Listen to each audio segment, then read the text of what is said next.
Mental Health Monday on Radio City Talk with Mick Coyle.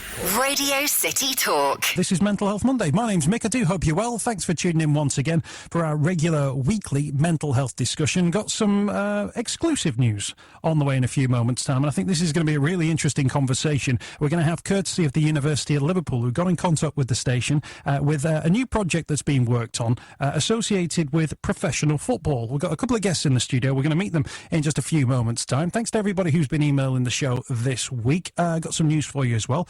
Me and producer Lizzie found out this week that we've been nominated for an award for campaigning journalism. Mental Health Monday has been nominated in the campaigning journalism category of the IRN Awards, which are Independent Commercial Radio News Awards. So we've been nominated for that. So if you've been part of the programme, you supported the programme, you're part of that too. Thank you for your support, and I think we've got to go to in London at the end of March. We'll see how we do, but just to be nominated is very nice, says somebody who might not win. And if we don't, then it's absolutely fine. If we do, that will be great too. But the IRN Awards due at the end of March. It's Mental Health Monday then, for a Monday. Let's meet our guests in the studio. We've got Andrew Bethell and also Dr. Ross White. Guys, thank you for your time. Great to see you both. Hi, thanks for having us. And thanks for agreeing to be on our Facebook Live video feed as well. No, sir. Often when people come on the radio, they go, oh, if you'd have said I was on TV as well, but it's not quite the same. This is going to be something which I think is going to get quite a lot of traction, because it's something which has kind of been hinted at within the mainstream media, but something which we've talked about a lot on this programme, about sports people, professional athletes, professional footballers, and associated mental health problems. And you guys through the University of Liverpool and On the Head want to get to grips with this. Andrew, just where's the starting point, if you like, for this study? So I've got a real keen interest in mental health in football. So I'm actually a trainee clinical psychologist at the University of Liverpool. And as part of the training programme, the doctoral training programme, we are required to write a doctoral level thesis. And that can be on any topic that you like. So Ross and I bumped heads for a good few weeks, bouncing some ideas around, and both had a very, very keen interest in mental health and football. So it took a little while kind of talking about what ideas we had and how we could roll this out. And On the Head was born through that, really. So in terms of your preconceptions, I guess, scientifically, you're not really allowed to have any, but you must have researched where the studies and research has got so far. Yeah, exactly. So when you're setting up a research project, we'll always kind of look at the scientific literature and what's out there anyway. So much of the research that's been done has looked at either performance in professional sport or looked at prevalence of mental health difficulties or well-being. There's been very, very little work looking actually at the psychological predictors of mental health or well-being, and that's where we come in. So, Ross, how quickly did you think, right, there's something here, there's a reason to study this as well, and there's value in studying this? Yeah. So in my previous post at the University of Glasgow, I was supervising a PhD student called Stephen Leckie, and he's doing his PhD into mental toughness in elite level rugby players. And in learning about performance psychology and what it is that helps people perform, as a clinical psychologist, the lens that I was bringing to that was about, well, how might people's mental health and well-being impact on their performance in games? So there is no health without mental health. And people put great emphasis on nutrition, about physical rehab after injury, but there's not been sufficient emphasis placed really on the importance of mental health for performance. And in learning about that, I started to realise about the high prevalence of mental health difficulties in elite level athletes, and Andy's interest in professional football specifically has brought us together, and I'm very proud to be involved in this project. When we talk, and we'll get into sort of the specifics around football, because of course football is seen as the number one sport in the UK, but in terms of the work that you've already seen, the type of research that you've looked into across different sports, are you expecting to see things which will be transferable, that if you learn lessons from football, that is something you might be able to take into rugby union, rugby league, different sports right around the country?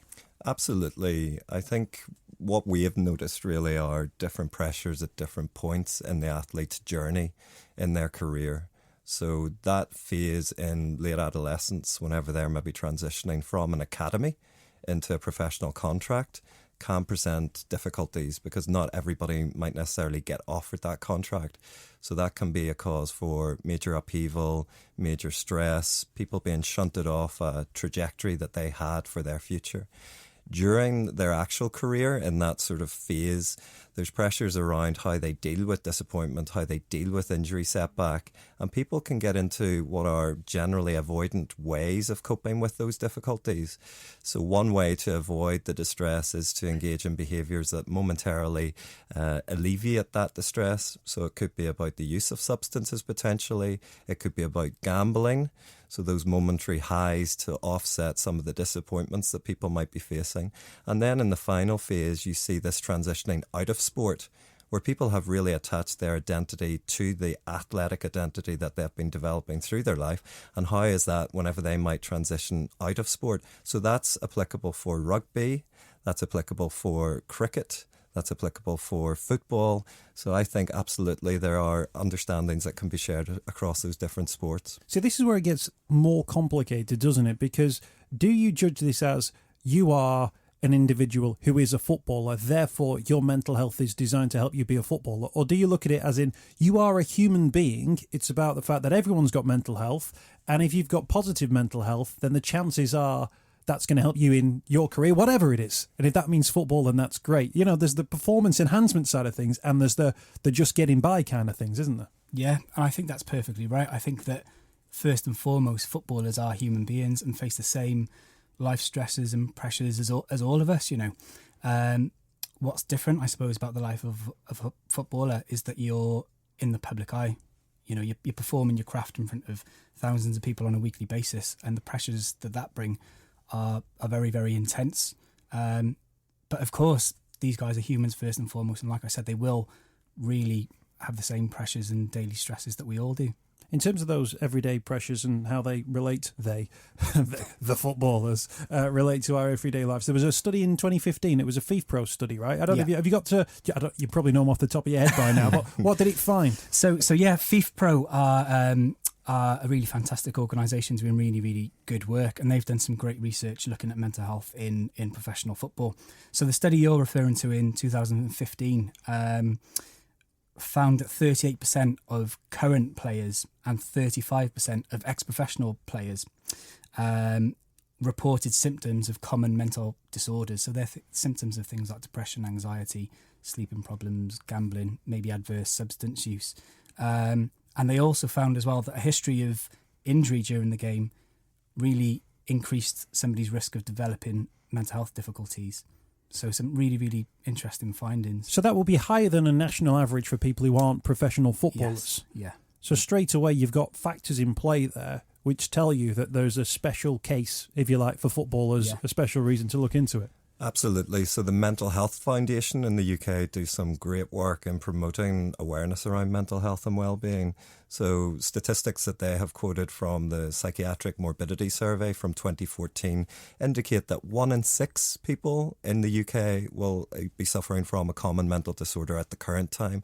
So the figures that Andy is quoting are markedly higher than what is there in the general population. You're talking essentially double. So 1 in 6 becomes more than 1 in 3. Mm-hmm. And if you consider straight away that there are 11 lads on a football field, and you're going to look at the women's game as well, I understand. Yeah. You've got, 2 sides, 22 people on a football pitch. Suddenly you're looking at, it's not just 1 or 2. There are going to be significant numbers of players at any one time who have got mental health issues. Yeah, I think it's important to state that, the study said that this really high percentage of people were suffering with common symptoms of mental disorders, not necessarily diagnosed with mental health problems. And that's really interesting in itself because it lends really nicely to the work we're doing, which is looking not specifically at mental health disorders, but also looking at psychological well-being. Who do you want to speak to then? Who's going to really give you an insight then? How is this study going to work in terms of communication with pros, former pros and people involved in the game? Yeah, so at the moment we're building up links with as many stakeholders in the game as we can. We've got some really, really good partnerships with an organisation called LAPS, which is Life After Professional Sport, and that's run by a chap called Robbie Simpson, who is a player for Exeter. And we've also got really good links with an organisation called X-Pro, which are looking after the interests of players once they retire. So at the moment, we're really trying to build up links with stakeholders in the game that can really help us promote the research and encourage players to take part. I think it's important to add that the study's only going to be as good as the breadth of the sample that we can recruit. So partnership with stakeholders and trying to get that breadth of people signing up and committing to taking part in the research is really important. I mean, sometimes there's always a stigma when we talk about mental health, and there's a danger people might go, oh, you're trying to put a stigma upon our players, you're going to, question their mental fitness as well. I guess you guys are saying, well, this is out there in society. Let's get a real handle of it. Let's allow you as football clubs and football associations, presumably, to get a handle on it so we know how we can best help young people for the future. Well, I think it's great credit to players like Chris Kirkland, former players who have come out and spoken about their lived experience of these difficulties. And there's a risk that we collude in this collective delusion that I have to be okay because everybody else seems to be okay. And often that's not the case, and people being brave and courageous in the way that they are, and the work that Jeff Scott and others are doing at X-Pro to help support the needs of people who are prepared to come forward. This is an unseen battle. That's how Ruth Fox, who plays for Cambridge United Women's Club, has referred to this in the book that she's just published. So we're keen that because people are coming forward and talking about this, it's addressing the need that is there and that we can't pretend it's not there. Are you expecting players to come forward individually to almost volunteer their thoughts and their experiences? Yeah. So we've developed a website which is live from today, and that's onthehead.org. And we're hoping that players will come to the website and take part on our online questionnaire. So the survey takes about 15 to 20 minutes to complete, and we're asking players to fill in, to answer some questions about their sports career, so their football career, and answer some questions about their mental health and well-being and life satisfaction. And in terms of then your communication with them, will that be anonymous? Do they have to give details of their club and where they're at? No, not at all. So we don't ask for any identifiable information at all. So taking part is completely confidential. And we do ask players to let us know what league they're playing in at the moment. So we're interested in kind of where players are currently playing in regards to what league they're at, but we don't ask any information about clubs at all. And we talk about, stakeholders within the game. That's a phrase for people who have got, reasons to be involved in the game. Yeah. You mentioned Chris Kirkland. They just recently I've been reading stories about Neil Lennon and Kieran Dyer, who was in the news just last week. We talked many times on this programme with Clark Carlisle. People will know the issues that Aaron Lennon was living with as well. We know that players of a certain age seem to be quite willing to talk about the fact that they've had experiences. Do you think it's going to be a little bit different when you've got maybe younger guys, 21, 22, the bravado that comes with that, the dressing room sort of like machismo that comes with that might make things a little bit more difficult in terms of then thinking, well, it's not something that I need to worry about now. It's not something that I'm going to consider, because I presume to you guys, it will be helpful to have people on board who feel like they've got positive mental health, who feel like they don't have any issues. Yeah. I can't speak for the people that you've identified there, but I think there would be a commonality across those individuals in what they say about the fact that in the past there's been a lack of willingness to acknowledge that these are difficulties that need to be addressed, that people have been reluctant in the past to potentially speak about it. So the fact that people are now coming forward and expressing that willingness, I think will be important moving forward, so that people are having these discussions and identifying the need for support to be made available. And I'll emphasise again, Andy highlighted this earlier, that the intention of this research is to identify predictors of mental health and well-being. Well-being. Now, that is an aspiration that all of us could sign up to. And I think it's important for us to emphasise that the purpose of this research is to inform forms of support that can help promote mental health and well-being within the professional game and within the academy systems. We've got Dr. Ross White and Andrew Bethell in the studio. Can we talk? I mean, the issue around mental health within footballers, the ignorant response is footballers get paid a load of money. What have they got to worry about? We know, though, through various different testimonies from players of different walks of life coming forward, that they are individuals, they are human beings, and they have issues in the same way that everybody else has issues. Dr. Ross, How do you think that this is going to stack up when you start looking into the details of this one? Because there are factors within the life of a footballer related to travelling away from home, downtime, availability of cash, cultures that exist within football clubs, movements around the country as well, which aren't relatable to our own lives. So how do you think that you can sort of square as many circles as you can to get a full understanding of the lifestyle of a footballer and how their mental health is either affected by that or improved by that? I think it's great that you've highlighted some of those key factors that are specific, if you like, to sport and professional football in this case, that can impact on people's mental health and well-being. So things like injuries, transitions, moving clubs, not necessarily getting professional contracts if you're in the academy system. You also highlighted, importantly, the public's misconceptions perhaps around, well, footballers earn a stack of money, how can they be unhappy? But we know that money can't buy you happiness. And it doesn't excuse us as communities who can potentially support each other from that duty of care that might exist for making sure that people have the support available to them that's going to be helpful. So I think we need to appreciate that there's a pyramid. And at this apex of this pyramid, you have a small, relatively small number of professionals who are earning extraordinary amounts of money, but the vast majority of the rest of that pyramid are people who potentially play lower down the leagues, who don't necessarily have access to the same kinds of financial resource that those top professionals have. And of course, whenever they're playing, that money might be available to them, but when they transition out of sport, that adjustment can be huge. So it's not just about the transition in identity, but it's also about transition in weekly pay, for example, and how people fare in the aftermath of that. So there's a great book called Retired by Alan Gernon, who's an Irish comedian who has done his research and worked with Jeff Scott at X-Pro to look at the types of difficulty that can emerge in the aftermath of people's playing career.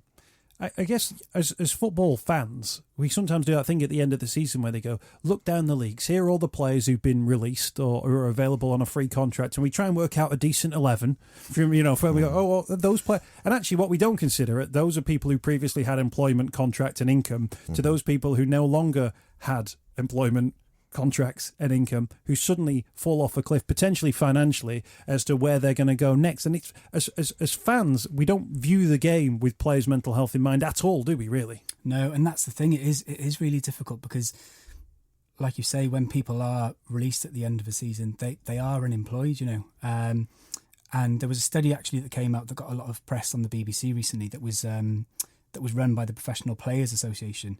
And this wasn't with footballers specifically, this was with a wide range of sports people. And they found that half of the former sports people that they had interviewed were concerned about their mental health and well-being since retirement. And 1 in 2 of those people felt that they were not in control of their lives. So it's really interesting, and that really highlights, I suppose, the difficulties that players face as soon as they leave the game.